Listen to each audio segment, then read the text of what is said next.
Hello there. Thousands of motor racing fans here with us today at the Sandown Park circuit in Victoria to witness the final act in Australian motor racing's most dramatic series, the deciding race in the Tasman International Championship. This is Sports Night.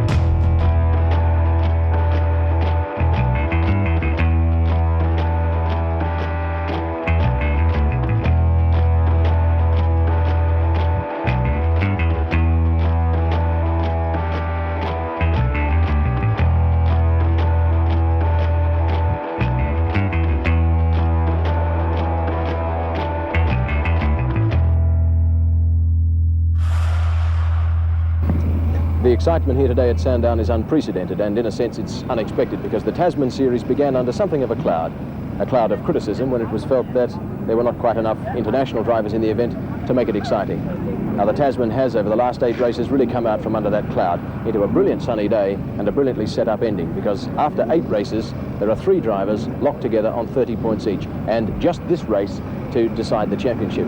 Now, to add a bit more spice, 2 of those drivers, Warwick Brown and Johnny Walker, are also set fair to become the first Australian drivers to take out a Tasman. It's an event which has been dominated by British and New Zealand drivers throughout its 11-year history. So all in all today, it's a great day for Australian motor racing.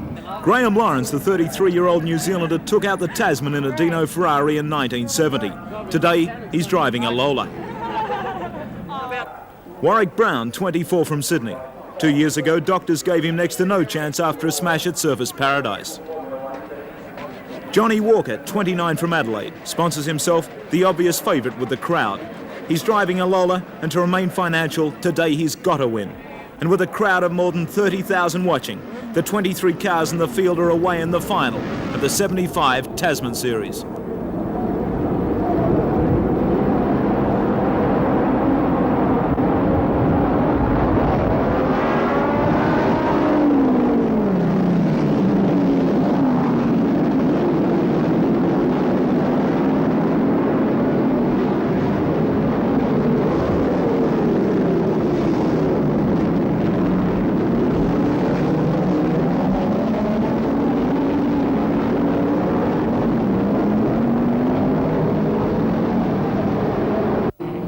And so the race continues. The young Sydney driver Warwick Brown has got away to a good start, and he's taking them around at the moment. This race is going to take about an hour. They've got to make 52 laps of this circuit, a little bit less than 2 miles each lap, 100 miles in all. They're reaching speeds in excess of 150 miles an hour coming down this straight. What is being tested is not only the effort that's gone into the preparation of the cars, but that peculiar blend of mental concentration and mental madness that constitutes a racing driver. Now, during the lead-up heats to this final event here today, in other states of Australia, Sports Night has been talking to some of those men behind the wheels here today. Here's John McIntosh. If you had to nominate one driver for experience, it'd be John McCormick. To most of the other drivers, he's not quite the father figure of Formula One racing in Australia, but almost. John Davison is the other end of the scale. New to the game, a good deal younger, and filling the role more of a keen young trier than the fully fledged competitor. And Kevin Bartlett, well, through his accidents and accomplishments, perhaps as well known as any racing driver in Australia. He's as resilient as they come in what many people regard as contemporary chariot racing, or a sport for fools. Probably the most common criticism of motor racing is that you blokes only are in it because there's a death wish about all of you. Do you have a death wish, John McCormick? No, not at all. I saw a couple of guys' signatures once, and a friend of mine said, "Oh, that fellow's got a death wish." And I thought, what the hell's this, you know? I certainly haven't. In fact, I get as scared as the next bloke, you know. But and I think because you get scared, I think because all of us get a bit scared, it makes us all the more cautious and I think competitive because of this. No, I wouldn't actually say I get scared, but I think there are times where you do have to pluck up a lot of courage. I was speaking to Maxie Stewart earlier on today, and I was saying, you know, where are you going in under brakes over the top of the hill in Marlborough country? He said, oh, you know, I go into about 100 yards. And I said, what? How? I'm only going to about 250. And he says, well, you've got to talk to yourself when you go over the top of there. If it's going to happen, it's going to happen, but I get a little bit frightened. Do you ever stop and ask yourself why you're doing it then, if that's the case? I spend enough time in hospital to ask myself those questions, and I feel that I answer them to myself quite adequately in hospital. And what answers did you give yourself? Well, a fatalist attitude for a starter, in a lot of respects. However, not to the point where I'm going to be full of bravado about it. I'm not about to hop up and hang myself on a fence again just to prove that I've thought it out. Right. I certainly don't want to get hurt again, but by the same token, if my number's up about getting hurt again, well, it happens, you know, that's all there is to it. Things can happen in race cars, and no matter how good you are or how good you think you are, they can still happen. We're prone to probably 6 particular kinds of accidents, and just by our clothing or the way the cars are built or the equipment that we use, we stand a very good chance of survival from, you know, a very high-speed crash. John, I don't know about you, but occasionally I find that I know that I can go into a 95-yard mark, but I knock it off at 110 because I think, now, if that throttle doesn't come off the floorboard at the 95-yard mark, I've got no margin at all. That's so right. I'll let it off at 110. Yeah. It's slower. Yeah. It's slower, That's, but it's safer.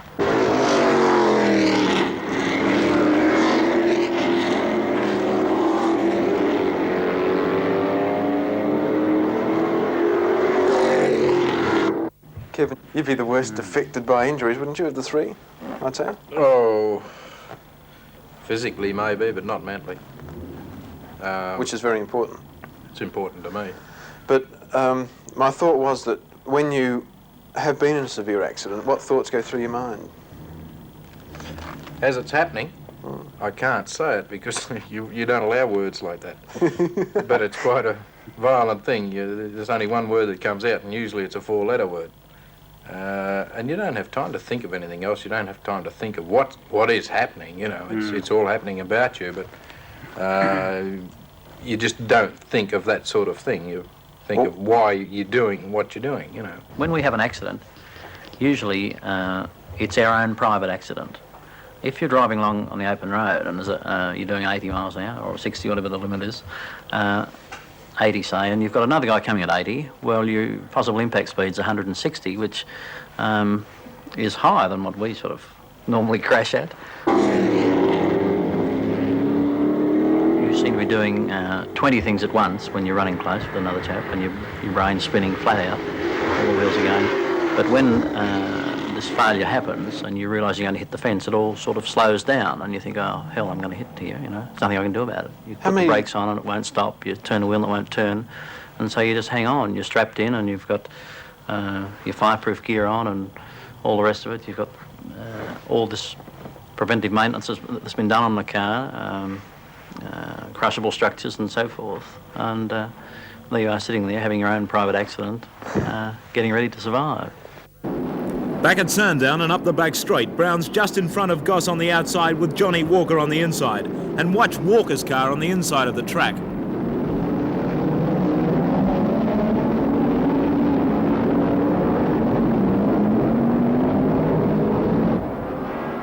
Johnny Walker's smash again, this time in slow motion.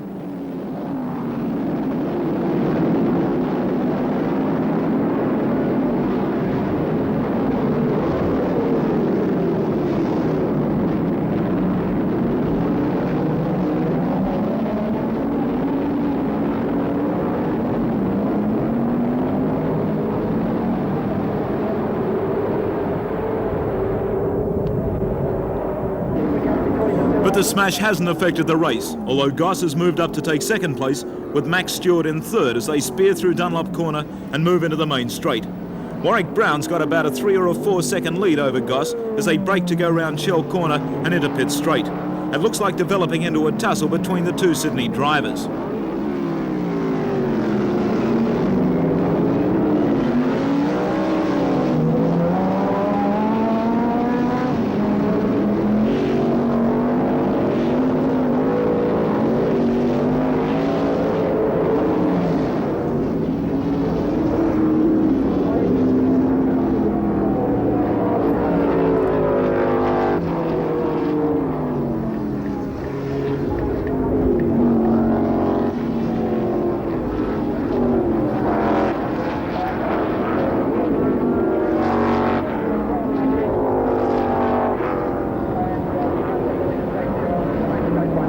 They've started lapping the back markers as they move into the main straight again, and still the order's the same. Brown, then Goss, then Stewart.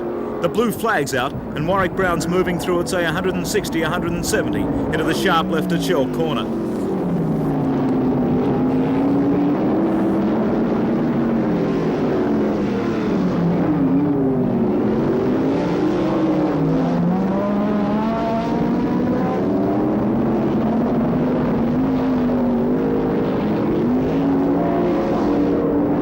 Up the hill to Marlborough Bridge and past the wreckage of Johnny Walker's car. Walker's been taken to hospital, but the car looks like a write-off.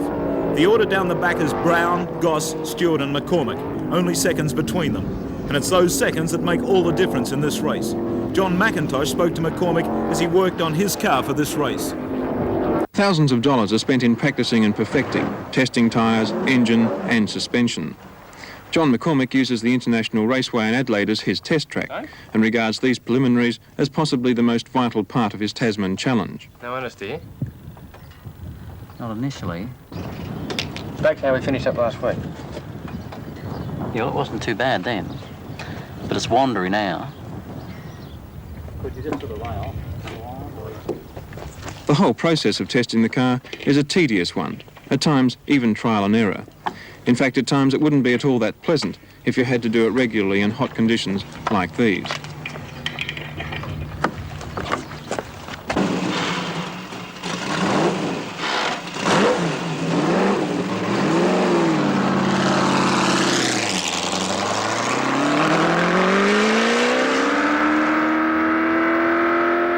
Probably in no other sport is there the need to adapt to new concepts and ideas as there is in open-wheel car racing.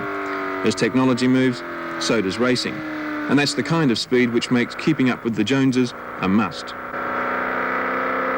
If you don't get onto them very early and incorporate them in your vehicle, well, you're odd man out and half a second off the pace before you know it. And does that leave you a long way behind, half a second?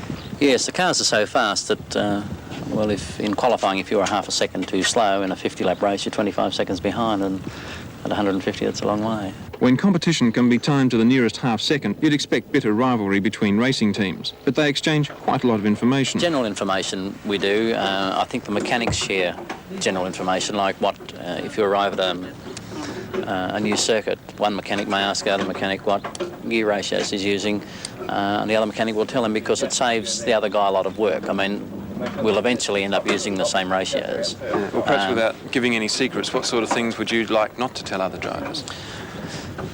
Well, what tyre compound I'm using, it's a fairly critical one, and what power output the engine has. Tasman drivers fall into two categories in their approach to winning the series. The blokes who go all out, all the time, trying to make every post a winner, that is, those who place a lot of importance on being the fastest in practice. And then there are the drivers happy to maintain a consistent pace and position in the field, yet keep as close as possible to the lap record times. John McCormick uses the latter approach, percentage driving.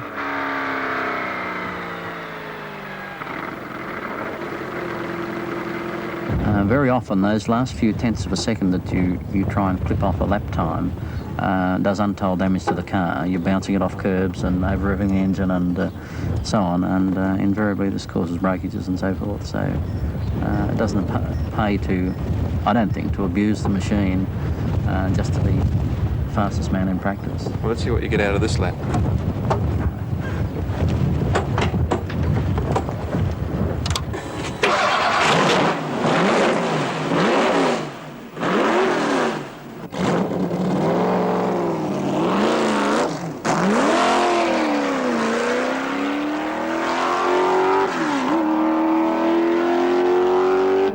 This race is very well advanced now, and what had been a handy lead for young Warwick Brown has developed into something of a procession. He's leading them around, and the young Sydney driver is well set at this stage to become the first Australian driver to take out a Tasman. It's an expensive and somewhat rarefied class, this Formula 5000. Although the drivers out there are very competitive on the track, they are united in one thing, and that is in the promotion of their sport. Let's just leave the action here for a moment and get a little bit more background from John McIntosh. When you're in motor racing of this standard, the maintenance of your car comes first, which explains the rather tardy arrival of Australian champion Max Stewart and New Zealander Graham Lawrence to our Sports Night group interview. Oh, it's just had a big cough, I think. You and Max are the favourites for this, aren't you, this Tasman series? Yeah, we think we are. Seriously, like, in terms of the Tasman series, do you feel it's a class event? Class? Mm. And as much as being a first-class event? Mm. Oh, certainly. It's very well thought of overseas. I was just recently in America, and there were quite a few people over there that asked me what was shaping up in the Tasman series. How did it look? You know, what was going on, etc. That etc. of Kevin's, however, quietly underlines a fact of Australian Formula One racing: the reluctance of Australians to accept the Tasman series as a potential world-class event when they so readily turn to touring car races like the Bathurst 1000. The drivers who regard Formula One racing as the pinnacle of their sport don't like to see their 5-litre babies made second favourite to touring cars through what they say is a lack of promotion for one against an abundance of promotion for the other. Kevin Bartlett won Bathurst last year. I've got a new slant on things since Bathurst that I don't want to go touring car, don't get me wrong, but it's if you want to earn a bit of a name, a bit of a package, go out and win a couple of touring car races. These touring cars are backed up with a lot of heavy advertising and promotion by the motor manufacturer. If they want to call themselves promoters and they want to promote Formula 5000 or Formula 1 racing, they've got to promote the drivers as individuals and as personalities so that people will come and see the controversial Kevin Bartlett or Max Stewart punch it out at Sandown or something like that. What's this controversial bit? Just figuratively I've speaking. never been controversial. You take that back, come on. We're only joking, you know, we're sort of... Can we then make the Tasman series a world-class series? Would it take much Geography is work? the biggest killer, as I see. It's so far away. This is No, dead right. I don't think geography so much as money. You know, like Well, the that's whole lot geography. of our Tasman series, the whole amount of prize money that's put in over 8 races, is only one race in the States. See, they rely along the point that their sponsors, and before they budget and start for a season, they budget with their sponsorship to cover all their expenses and everything for the whole season, so that if they have a blow-up or, you know, have a shunt or something like that, it's all covered before they start. And the prize money has got to be the extra on top of it, you know, to provide, say, the bonuses. And there just isn't the money out here to be able to do such a thing. In terms of age, how long can you keep racing on this sort of circuit? Well, AJ Foyt's in his 50s, isn't he, in the America? AJ Foyt. AJ's 38. Do I dare ask you, John? Even? Do I dare ask you an age question? Oh yes, I think the determining factor in, or the most critical factor in determining how long you can drive a formula car competitively is your eyesight.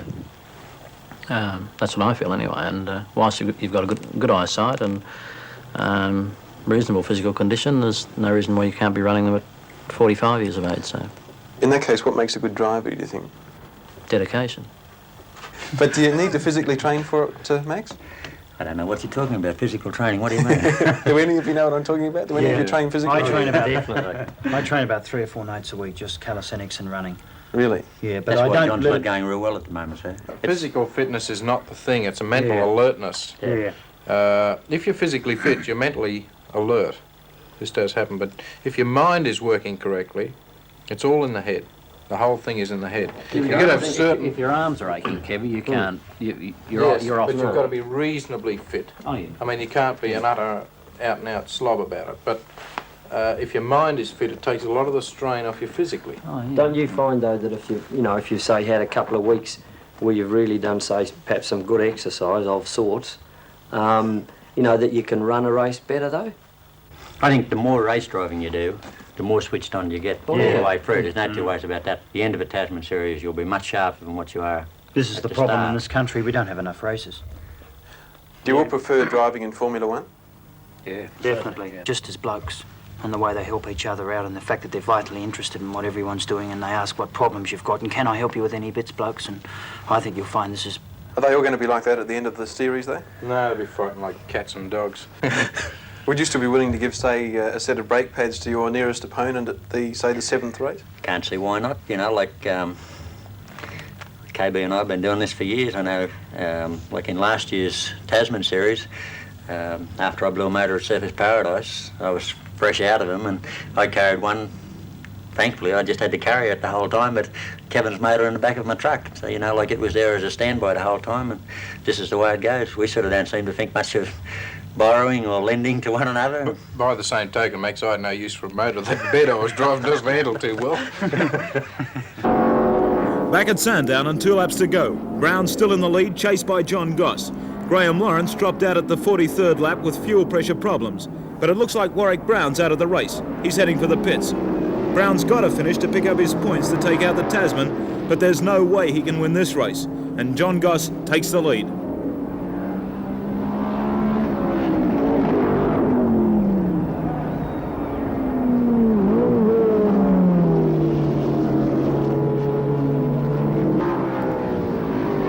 Brown's refueled and he's back in action, and he's moving out of the pits. But Goss has got a stranglehold on this race. He's being chased by John McCormick, with Max Stewart holding on to 3rd place.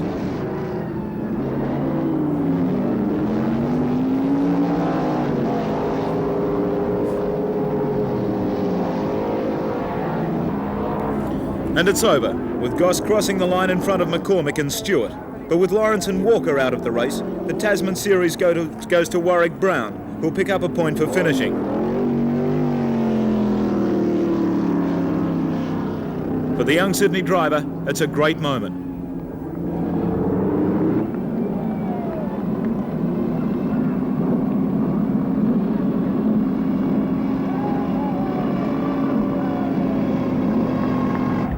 But during the celebrations, they still realise that Johnny Walker is in hospital. John Goss was the driver closest to Walker when he lost it. We had a dice on the start. John had a reasonable start, but he fouled it up on the first corner, and I was able to pass him down pit straight, or draw alongside him on pit straight, and then go round the outside in Peter's corner, which was a dodgy move because the circuit where I was very gravelly. But we pulled out of there neck and neck, and I out-dragged him up the back straight, and as we swung under Marlborough Country Bridge and down through the S's, I was sure John was gone from the rear because there was just no disturbance, and I checked the mirrors down the straight. Sure enough, there was quite a gap. I knew there'd been an incident. Next lap round it didn't look very good, and it affected me for probably 15 laps. Every time I saw the car there, I just wondered how bad John Walker was. I was delighted on the run-off lap when I pulled up over there and asked the officials to find that he was recovering in hospital.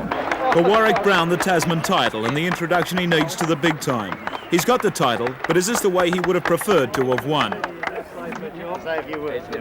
No, I would much would have preferred it to have won it, but the car hiccuped on the second last lap, which means I was running close to the wind on fuel. And at that stage, I wasn't sure whether Graham Lawrence was still running or not, and I really couldn't take the chance to continue. I had to call in and get fuel and make sure I picked the place up to assure me of the championship. You didn't want to take the gamble of staying in front and perhaps not finishing? Well, no, because then I would have run the risk of losing the series. If Graham had got a point, I would have lost the series. 2 years ago, when you remember what happened up in Surfers Paradise, did you ever think this day had possible, where you've got the championship? Well, you know, I suppose we all dream. We have to dream. That's what keeps us going. And yes, I thought one day I possibly could win a Tasman championship. And you know, I suppose even when you were lying there. Well, you know, you do a lot of thinking. It was mainly the 3 months in hospital that makes you do all this thinking, and that's sort of what kept me going. The Tasman Motor Racing Championships, and the good news is that Johnny Walker escaped from that tremendous pile-up virtually without a scratch.